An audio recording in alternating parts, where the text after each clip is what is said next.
Well, in West Africa, 3 U.S. soldiers were killed and 2 others injured in an attack in southwest Niger while on a joint patrol with Nigerian troops, U.S. African Command confirmed in a statement on Thursday.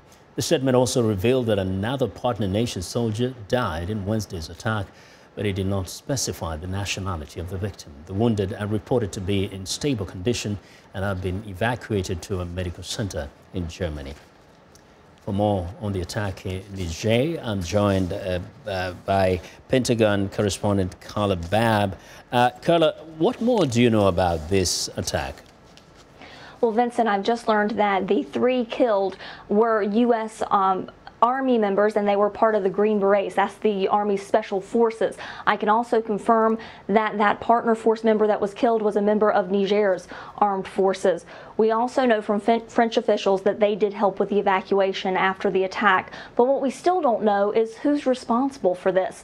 We understand that Al-Qaeda in the Maghreb and also pockets of Islamic State operate in that area. Boko Haram is also in the country, although it hasn't necessarily been known to be in that area. So it's still really unclear which terrorist group, if any, was responsible for this. And we'll be checking with you to see what more you may know in the coming days. But we hear that there is some other news regarding the fight against ISIS from the Pentagon.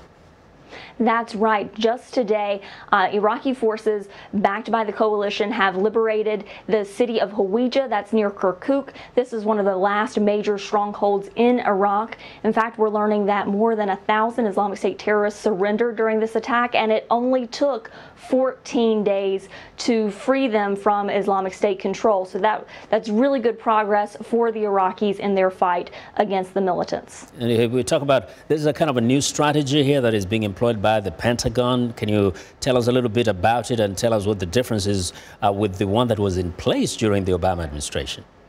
That's right, Vincent. It has been a very busy week over here at the Pentagon. We mentioned Africa, we've mentioned the Islamic State in Iraq and Syria, and also in Afghanistan. The new strategy was kind of laid out by Secretary of Defense Jim Mattis. He says that the biggest difference between this administration and the Obama administration is that the gloves are off when it comes to airstrikes. They're still doing everything they can to protect civilians, but instead of having these rules, one of them being proximity, the Taliban and the Al-Qaeda forces had to be within a certain distance from the U.S. forces or the Afghan forces. Those rules are off the table. If they're an enemy and they're in the sights of the United States, they can be a target. This helps to get the Afghan forces bolder offensives. Every single one of the Afghan units now have somebody on the offensive, and Secretary Mattis says that if they don't have to worry about the high ground because the airstrikes from the U.S. forces are going to take care of the high ground for them, they can do more. The goal of this, the goal of these new airstrikes, the goal of adding 3,000 U.S. forces into this is to help improve the Afghan government and improve their forces so they can bring the Taliban to the negotiating table. The Taliban for several years think that if they just waited out one more year, they can eventually win this thing.